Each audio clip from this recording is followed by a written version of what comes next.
Hello. All right, this is Unit 3. We're still kind of plowing through some different aspects of the Supreme Court cases, but right now we're looking at some limits to the Supreme Court. And so you need a card. This is a pretty short little video, but after doing a bunch of Supreme Court cases about the First Amendment, now we need to talk about some limits to it.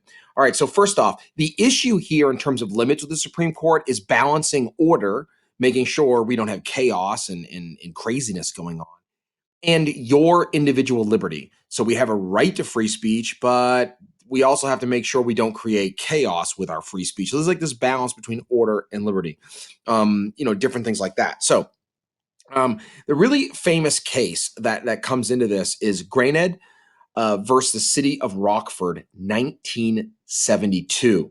Now, the person who sued, Richard Graned, that's why his name is first, he was protesting because at this high school in Illinois, his daughter didn't make the cheerleading team.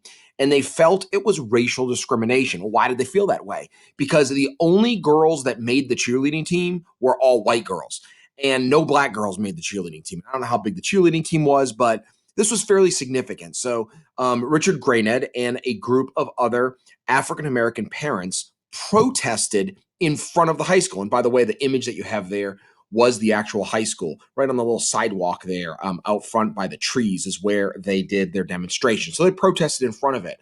Well, what happened is that this Supreme Court case ended up, this court case ended up going all the way to Supreme Court.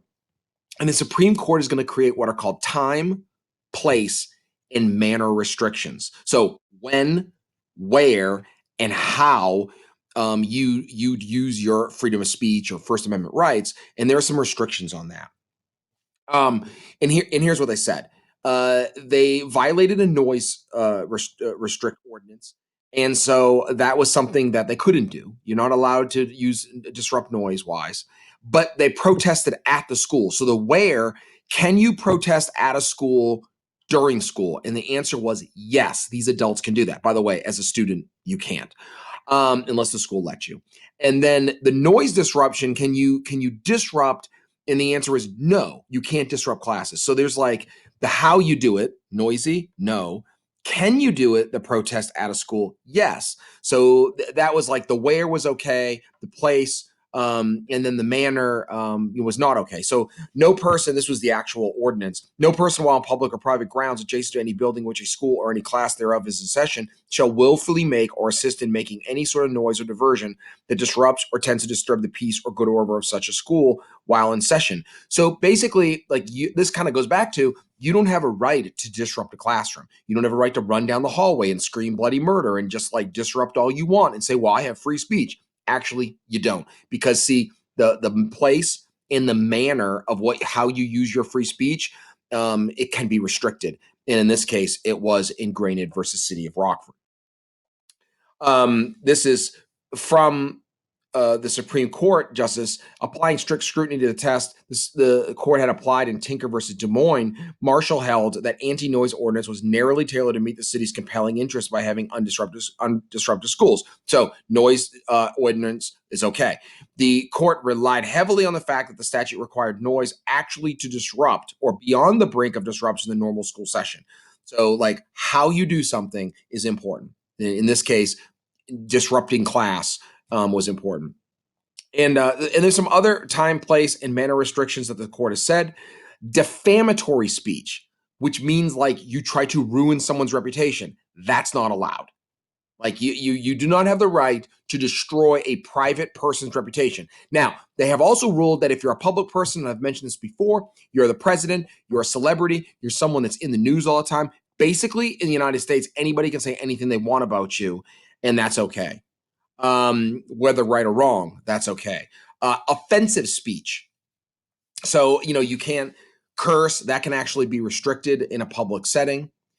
And obscene statements and gestures. Obscene statements and gestures can also be restricted in certain times, at certain places, and in certain manners. Not all the time, but in certain places. Okay, so like probably obscene gestures and statements on Twitter, for example, are not going to be restricted, but doing them at school, yeah, they're going to be. On Main Street in Salem, yeah, probably. So see, it just depends on where it is.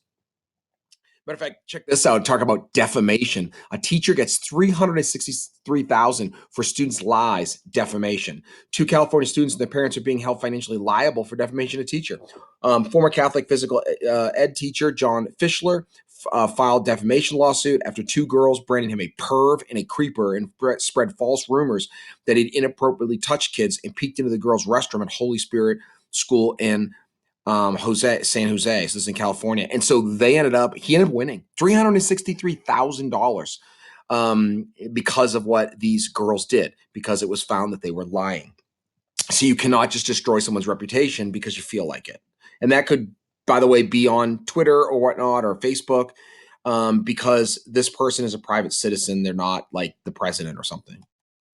And then lastly, remember from Schenck versus US, clear and present danger is also a way that can be restricted for First Amendment. So like just because you can't yell fire in a crowded room, that's not allowed. So clear and present danger restrictions from Schenck versus United States. And lastly, this is what Oliver Wendell Holmes, who wrote Schenck versus U.S. opinion, said the most stringent protection of free speech would not protect a man in falsely shouting fire in a theater and causing panic. The question in every case is whether the words used are used in such a circumstances are of such a nature as to create a clear and present danger that they will bring about substantive evils that Congress has a right to prevent. So I love that. I mean, whether they will bring about substantive evil. So if you're going to cause something, it's going to be a fight. You're going to cause danger to people. Then the Congress has the right to prevent that and restrict it. All right, awesome. This is the first one. Now you got to do the second video for this lesson.